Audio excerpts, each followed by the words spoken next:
Magandang tanghali po sa ating lahat mga kabayan. Nandito tayo muli sa Anda, Pangasinan para bisitahin po natin mga kabayan yung batang may colostomy na si Bibi Joanne mga kabayan. So nandito tayo, no? Umpisa na naman po ito sa ating mission mga kabayan na sana po mga kabayan ito na naman po ang mabigyan natin ng pag-asa. Dahil hindi po biro yung pinagdaanan ngayon, no, ng bata, no, sa loob ng ilang taon po mga kabayan. Kung hindi po ako nagkakamali, siguro nasa 6 or 7 years old na po yung bata. So, kung naalala nyo po mga kabayan, i-vlog natin sila once, twice, no? Siguro pangatlong balik na natin ngayon. Dahil syempre ay titinan natin mga kabayan, gagawin natin, no, sa abot ng ating makakaya ng aking channel. Kasama po natin yung ating mga nagmahal, no? Yung ating mga sponsors, subscribers, followers, YouTube members, viewers, commentators, sa lahat po nakikisa sa aking munting adikain. Naway mabigyan po natin ng bagong pag-asa yung batang si Bibi Joanne po mga kabayan. Nangangailangan po ng medical, no? Nangangailangan po ng suporta. So far mga kabayan, maraming salamat po doon sa nagbigay ng pagmamahal nyo, no, na pinadaman natin sa pamilyang ito. Bagitin ko po mamaya, no, yung mga sponsor so far na nagbigay pa sa atin ngayon. So inantay kasi natin mga kabayan yung iba na nagsabi o nag-message sa atin na magpadala dito sa bata para doon sa medication. So ngayon po mga kabayan, nandito po tayo muli. Tara, puntahan natin at kausapin natin muli si nanay at yung bata.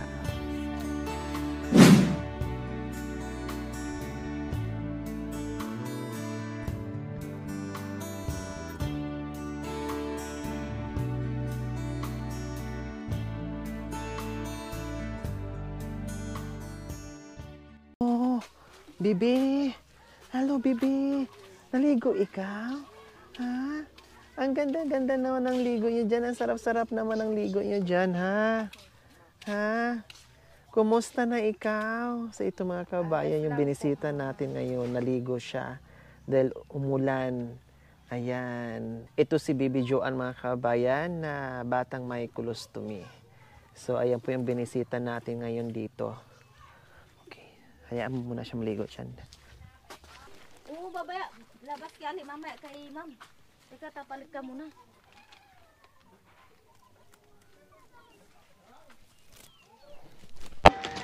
Naragyan na yung ano mo. Mamaya, upo ka muna saglit. Lo.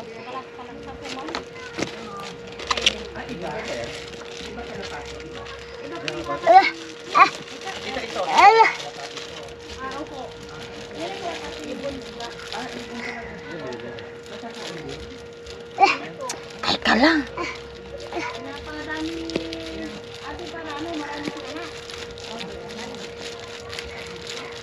Nalagyan na yung shorts mo. Hindi ka kasi makatahimik.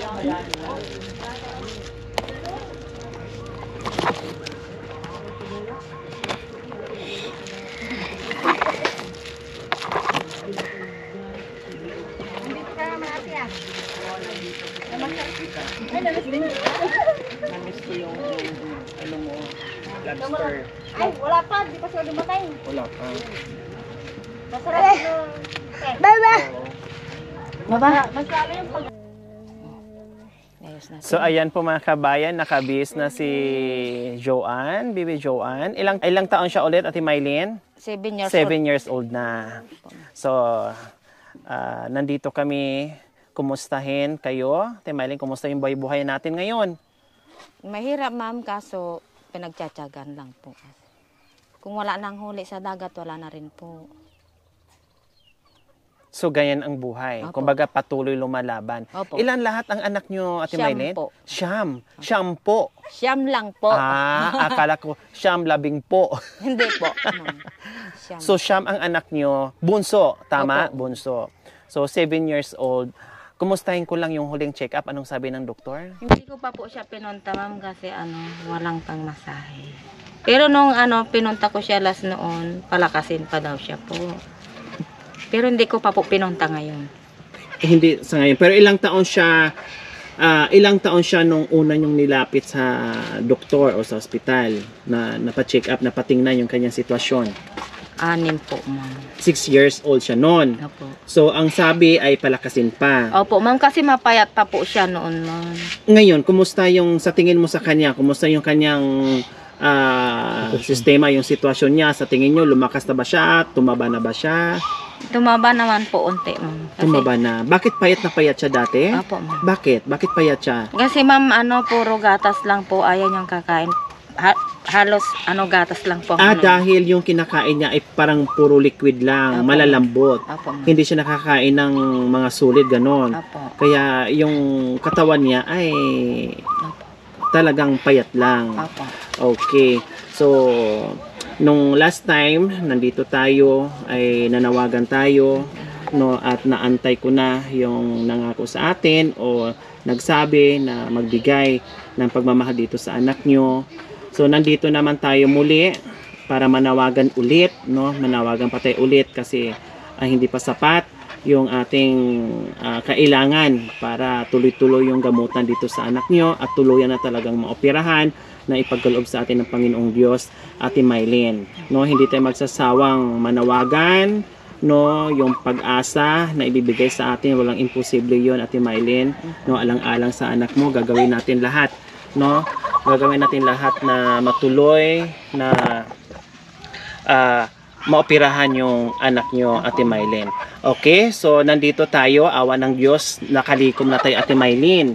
No, napakabait ng Panginoong Diyos dahil nakalikom na tayo, no, medyo malaki-laki na yung nalikom natin, pinagkaloob sa atin, kaya huwag kayong mapanghinaan ng loob. Sabi ko nga sa inyo, huwag kayong mawalan ng pag-asa dahil ibibigay sa atin ng Panginoon yan dahil alam niya na talagang kailangan yung tulong nyo. Okay, so syempre, banggitin ko po muna mga kabayan, yung sponsor sa ngayon po, no, sa ngayon ito po yung sponsor natin. Hindi ito nakabase sa laki o liit, kundi kung sino yung nauna, no, sunod-sunod ko po yan nililista. Okay, maraming salamat po sa walang sawang pagmamahal sa inyong ginito ang puso na kayon magiging daan na mabigyan natin ng bagong pag-asa itong bata, bagong buhay, no, dahil napakahirap sa sitwasyon na habang buhay ganito, paano pag dating ng panahon na mahina na yung kanyang ama o ina o magkaroon ng mga pamilya yung kanyang mga kapatid, paano yung buhay niya. Okay, so Ma'am Hannah Stone from Minnesota, USA, nagpaabot po ng 20,000. From Miss Anna, nagpaabot po ng 2,000. Batang Quiapo ng New York, 8,406. James Belly, 20,382.30. Tita Vilma ng Italy, 11,731. Silent sponsor, 1,000. From Ma'am Anna of California, USA, 11,190. Ma'am Margie or Ma'am Marge from London, 3,362.64.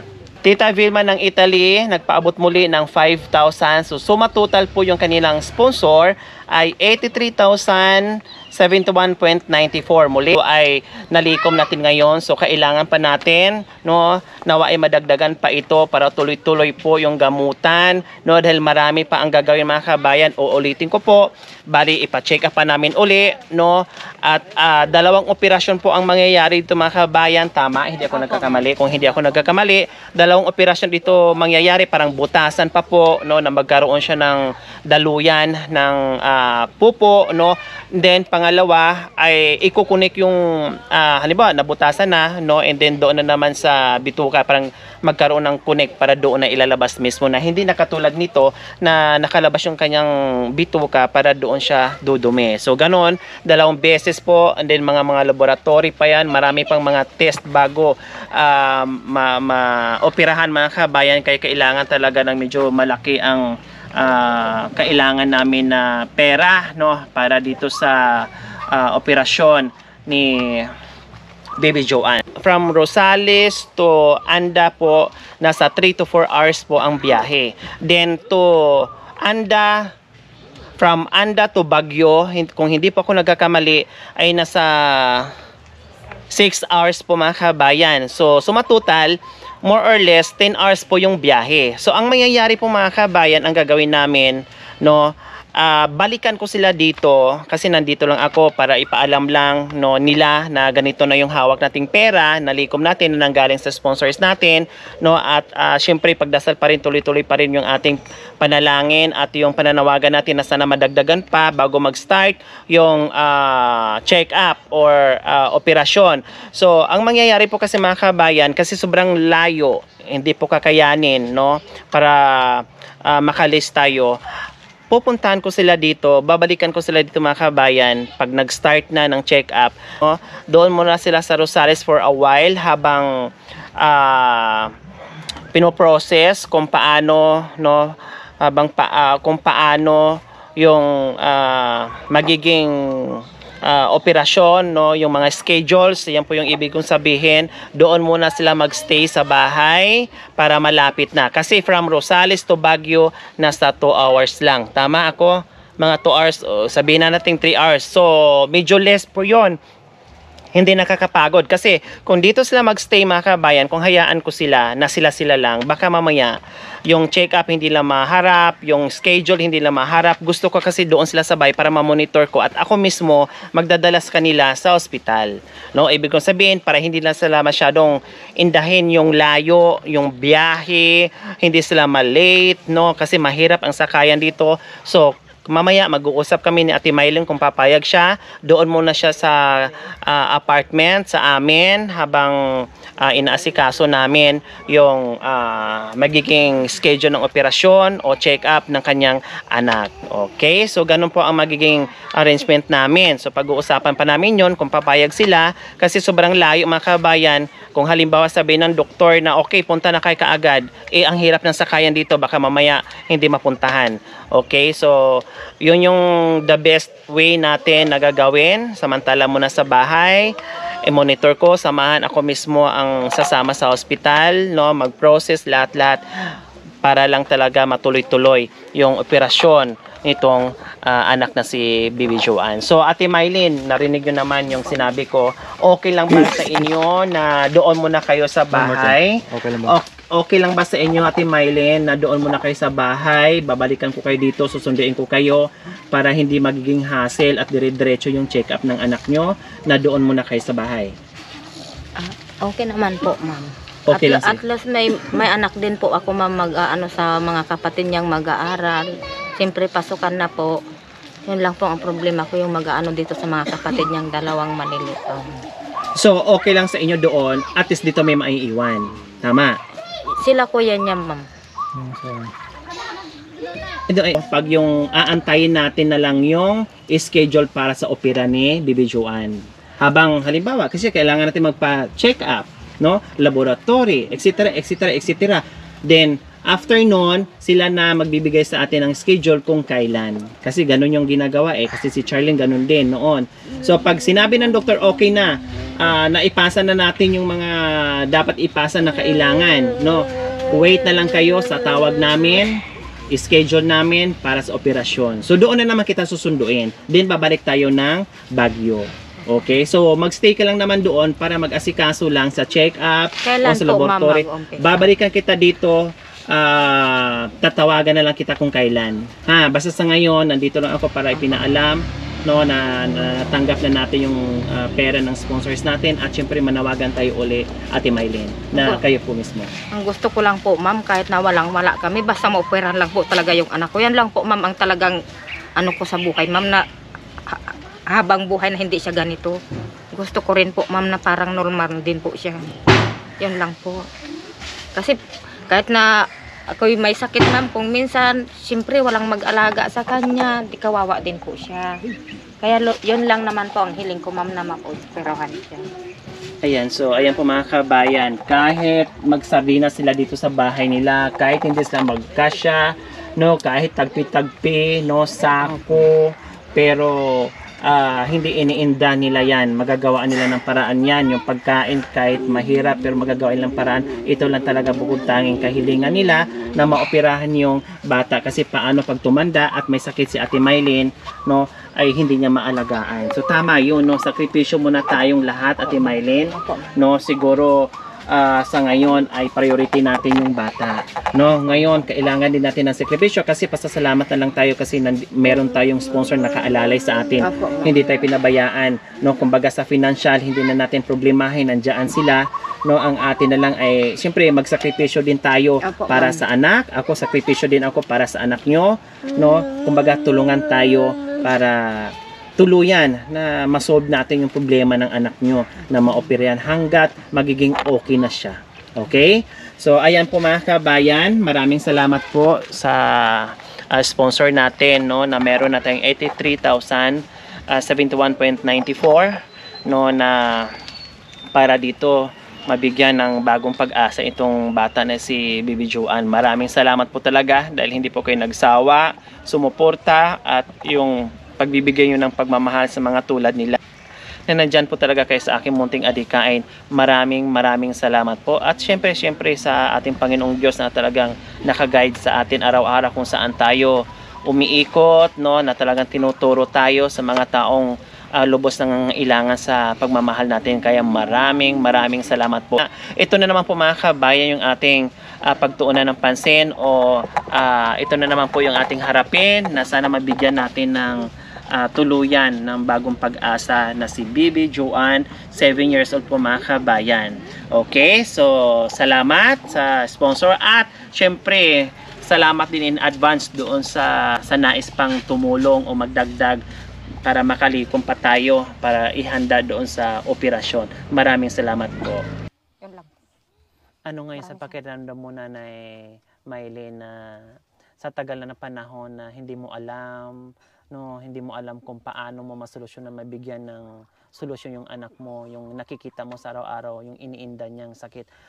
Ano ngayon sa pakiramdam mo na kahit papaano ay nandoon na tayo sa pag-asa? Ako, ma'am, masaya na po ako, ma'am, pag matulungan siyang mapuwerahan. Ma'am, parang nabawasan konti, ma'am, ang ano ko sa kanya, ma'am. Kasi palagi, ma'am, nag-aalala ako sa kanya, habang panahon na ganito siya. Yan lang po, ma'am.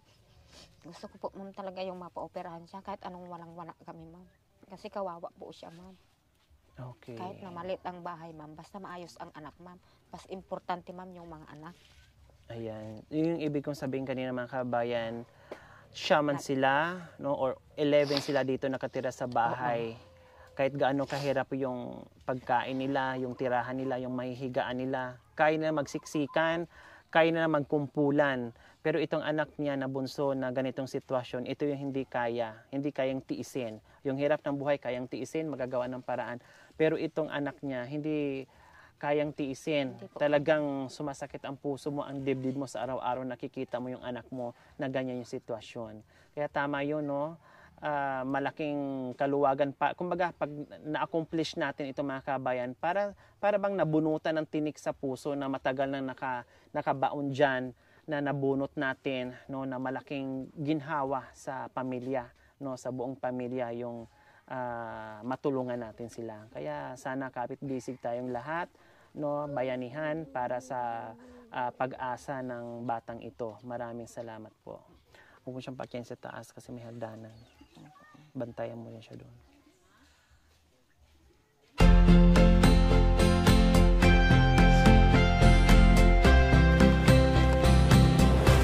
So ayan mga kabayan, nagbigay na rin tayo ng isang set, no, na grocery, bigas. Siyempre, meron din tayong pambili-bili at pamasahe na pagkuha ng indigency or PhilHealth, no, sa City Hall or sa barangay. Ate Nanay Maylene. So ayan, kasi baka mamaya hindi natin alam, bukas o susunod na araw sunduin na natin. At least meron na silang makain, no, at bahala na si Father dyan gumawa ng paraan, no, madagdagan na malaking pamilya itong mga kabayan, 9 sila magkakapatid. So malaking obligasyon yon. So mag-iwan tayo ng isang set para makatuwang doon sa pamilya, no. Sa mga sponsor po na tumulong sa amin, maraming salamat po sa inyo. Maopera na po itong aking anak.